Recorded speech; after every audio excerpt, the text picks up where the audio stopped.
शिवसेना घाबरणारा पक्ष नाही, घाबरवणारा पक्ष. ठाकरेंनी त्यांचे नगरसेवक सांभाळून ठेवावेत. ताजलँड्समधील नगरसेवकांच्या भेटीनंतर एकनाथ शिंदेंचा ठाकरेंवर निशाणा.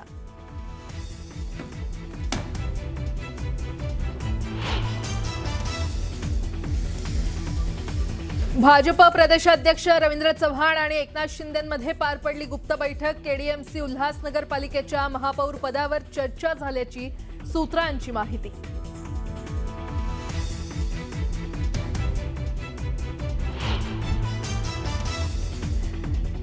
कोणी कितीही प्रयत्न केले तरी मुंबई महापालिकेत महायुतीचाच महापौर बसेल, उद्योगमंत्री उदय सामंत यांचा दावा.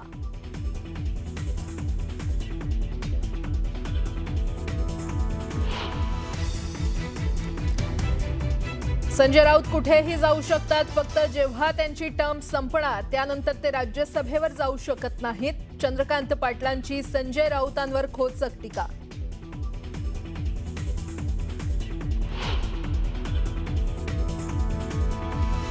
भाजपच्या राष्ट्रीय अध्यक्ष निवडीच्या प्रक्रियेला वेग. कार्यकारी अध्यक्ष नितीन नबीन यांच्या नावावर होणार शिक्कामोर्तब, वरिष्ठ सूत्रांची माहिती.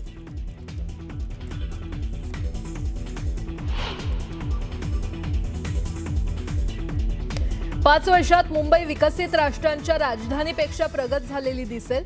दावोसच्या वर्ल्ड इकॉनॉमिक फोरममध्ये मुख्यमंत्री फडणवीसांचं विधान. महाराष्ट्रासाठी अधिकाधिक गुंतवणूक आणण्याचं लक्ष्य.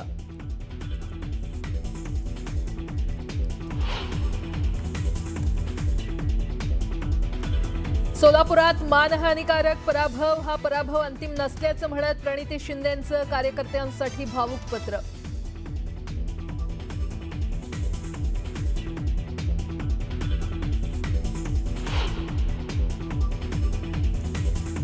खोपोलीतील मंगेश काळोखे हत्या प्रकरणी पोलिसांची मोठी कारवाई. राष्ट्रवादी काँग्रेसचे प्रवक्ते भरत भगत यांना अटक.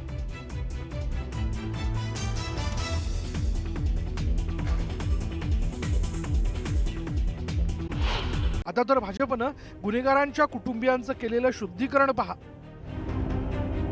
एकेकाळी पुणे शहरातील बोडके टोळीशी संबंधित असलेल्या तसंच खुनाचा प्रयत्न अशा गंभीर गुन्ह्यात तुरुंगवारी केलेले दिनेश उर्फ पिंटू धाडवे यांची पत्नी भाजपच्या तिकिटावर महापालिका निवडणुकीत विजयी झाली.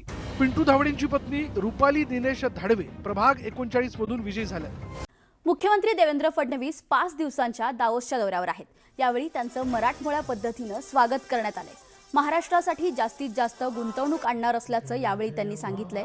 यावेळी मुख्यमंत्री फडणवीसांनी 5 वर्षात विकसित राष्ट्रांच्या राजधान्यांपेक्षा मुंबई प्रगत झालेली दिसेल असा विश्वास व्यक्त केलाय.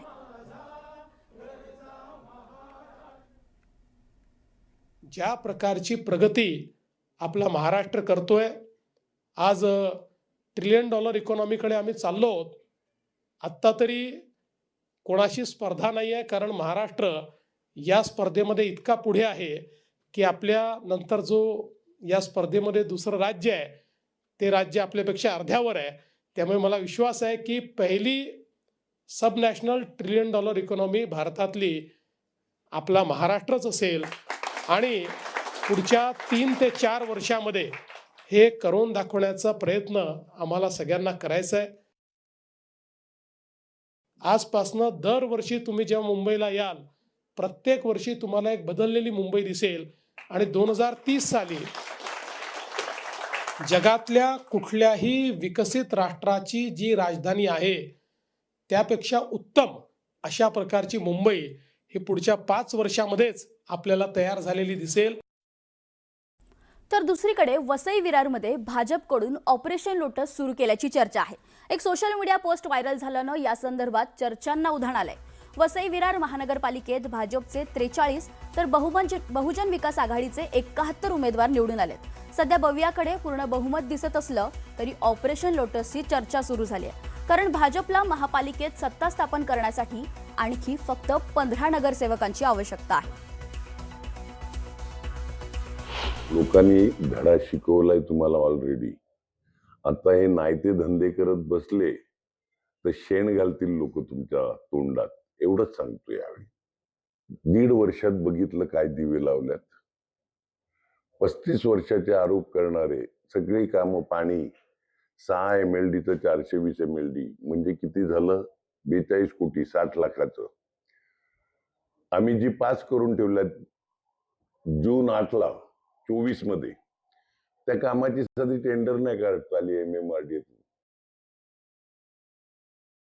सत्ता करण्याच्या सारीपाटात महानगरपालिकांवर सत्ता मिळवण्यासाठी राजकीय पक्षांकडून जुळवाजुळव सुरू झाली आहे. मुंबईत शिंदेच्या शिवसेनेचे जरी 29 उमेदवार निवडून आले असले तरी भाजपसोबत सत्ता स्थापन करताना संख्याबळाच्या जीवावर सत्ता वाटपाचं समीकरण ठरवलं जाऊ शकतं. अशावेळी एकनाथ शिंदेच्या सेनेकडून आपली ताकद वाढवण्याचे प्रयत्न सुरू असल्याचं बोललं जातंय. याच पार्श्वभूमीवर शिंदेच्या शिवसेनेनं ऑपरेशन टायगरही सुरू केल्याची माहिती सूत्रांनी दिली आहे. ठाकरेंच्या शिवसेनेचे 65 उमेदवार निवडून आलेत. या उमेदवारांना गळाला लावण्याचे प्रयत्न सुरू असल्याचं सूत्रांकडून सांगितलं जातंय. ठाकरेंच्या शिवसेनेचे, उद्धव ठाकरेंच्या शिवसेनेचे जे नगरसेवक आहेत ते शिंदेच्या संपर्कात आहेत. पुन्हा एकदा ऑपरेशन टायगर राबवलं जातं. असं वाटतं ठाकरेंचे सगळे नगरसेवक काल इथं मातोश्रीवर होते. ताज लँडमध्ये कोणी बंद नाहीये, सगळे मोकळे आहेत. ज्यांनी बंद केले त्यांनाच भीती आहे, एवढंच तुम्हाला सांग. अशक्य आहे गोष्ट. ऑपरेशन टायगर कसला हास्यास्पद विनोद आहे हा सगळा. खरं तर ते ऑपरेशन टायगर करायचं, टायगर पिंजऱ्यात का ठेवावी लागली तुम्हाला? आमचे टायगर फिरतायत मोकळे. एक विश्वासाची एक मस्तपैकी त्याच्यामध्ये बांधणी आहे, लक्षात ठेवा.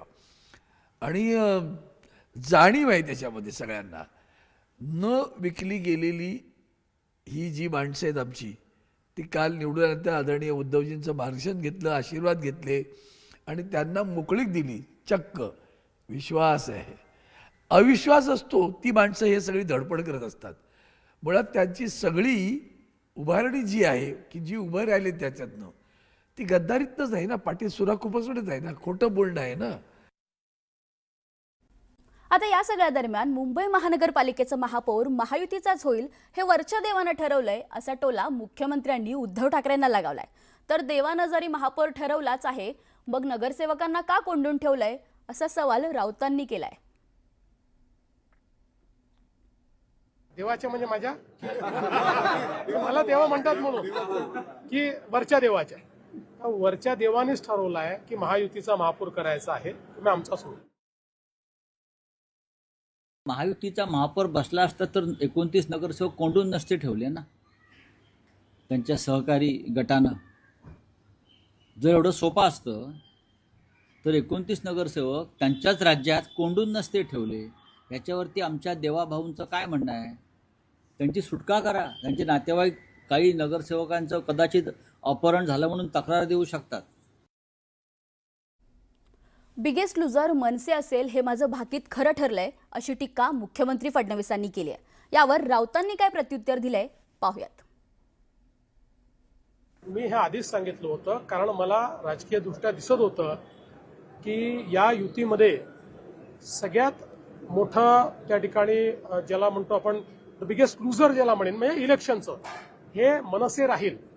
आणि माझं जे भाकीत होतं ते या निवडणुकीने स्पष्ट केलेलं आहे. त्या ठिकाणी मनसेला किंवा राज ठाकरेंना या युतीचा कुठलाही फायदा झालेला नाही. उद्धवजींना मात्र तो झालेला दिसतोय. राज ठाकरे यांना दुर्दैवानं कमी जागा मिळाल्या आणि हे दुःख सगळ्यांना आहे आम्हाला. आम्ही आत्ता राजसाहेबांच्या पक्षाचे एक उमेदवार आले होते आमच्याकडले, ते सांगायला की शिवसेनेनं आमच्यासाठी प्रचंड मेहनत घेतली पण थोड्या मताने मी पडलो. आम्ही ठिकठिकाणी महाराष्ट्र नवनिर्माण सेनेचे उमेदवार निवडून यावे यासाठी आम्ही प्रयत्न केले. दुर्दैवानं फार मोठं यश महाराष्ट्र नवनिर्माण सेनेला जरी येऊ शकलं नाही तरी मी त्यांना फडणवीस म्हणतात किंवा काड्या घालतायत तसं काय लुजर वगैरे मानत नाही. महानगरपालिका निवडणुकीनंतर आता महापौर पदावर मोठ्या घडामोडी सुरू आहेत. यातच उपमुख्यमंत्री एकनाथ शिंदे यांनी शिवसेनेच्या सर्व नगरसेवकांना हॉटेलमध्ये ठेवलंय. त्यामुळे अनेकांच्या भुवया उंचावल्यात. दरम्यान एकनाथ शिंदेंनी रविवारी हॉटेलमध्ये ठेवलेल्या सर्व शिवसेनेच्या नगरसेवकांची हॉटेलमध्ये जाऊन भेट घेत संवाद घेतलाय. यावेळी त्यांनी निवडून आलेल्या नगरसेवकांना संधीचं सोनं करण्याचा कानमंत्र दिल्याचं स्पष्ट केलंय. दरम्यान सर्व नगरसेवकांना मुंबईतील पंचतारांकित हॉटेलमध्ये ठेवल्यावरून विरोधकांनी केलेल्या टीकेचाही त्यांनी खोचक शब्दात समाचार घेतलाय. शिवसेना घाबरणारा पक्ष नाही, शिवसेनेला लोक घाबरतात. अनेक नगरसेवक नवीन निवडून आलेत, त्यामुळे त्यांच्या ओळखी, त्यांच्याशी संवाद साधणं, एकमेकांच्या विचारांची देवाणघेवाण करणं, काम कसं करायचं, प्रस्ताव कसा मांडायचा याबाबत मार्गदर्शन केलं जातंय असं एकनाथ शिंदे म्हणाले. तसंच सगळ्यांना एकत्र ठेवल्यानं वेगळं असं काही होणार नाहीये. मला या सर्व नगरसेवकांना भेटायचं होतं असंही एकनाथ शिंदेंनी स्पष्ट केलंय. तसेच मुंबईचा महापौर हा महायुतीचाच होणार असंही पुन्हा एकदा एकनाथ शिंदेंनी स्पष्ट केलंय. अरे शिवसेना घाबरणारी पार्टी आहे का? शिवसेनेला लोक घाबरतात. आणि तुम्हाला सांगतो, आम्ही नवीन निवडून आलेत नगरसेवक, नवीन एकत्र बाबा चला ओळखी पाळखी बोलणं चालणं, एक दुसऱ्याचं विचाराचं देवाणघेवाण, बाबा काम कसं करायचं, जे जुने नगरसेवक ते प्रस्ताव कसे बनवायचे. आमचे जे जुने नगरसेवक आहेत, आमचे इथं आमच्या शीतलताई आहेत, राहुलजी आहेत, यांचं आपल्या त्या बाबतीमध्ये मार्गदर्शन होत आहे. बाबा कसे प्रस्ताव बनवणे, कसं आपलं निधीचं प्रोव्हिजन करणे, या सगळ्या गोष्टी आहेत. आणि एकत्र सगळ्या ठेवल्याने काय त्याच्यामध्ये असं काही नाही. मला यांना भेटायचं होतं येऊन. खरं म्हणजे बघा तुम्हाला सांगतो, हे आता त्यांना त्यांची भीती आहे, त्यांच्या नगरसेवक त्यांनी त्यांचे नगरसेवक सांभाळून ठेवावे.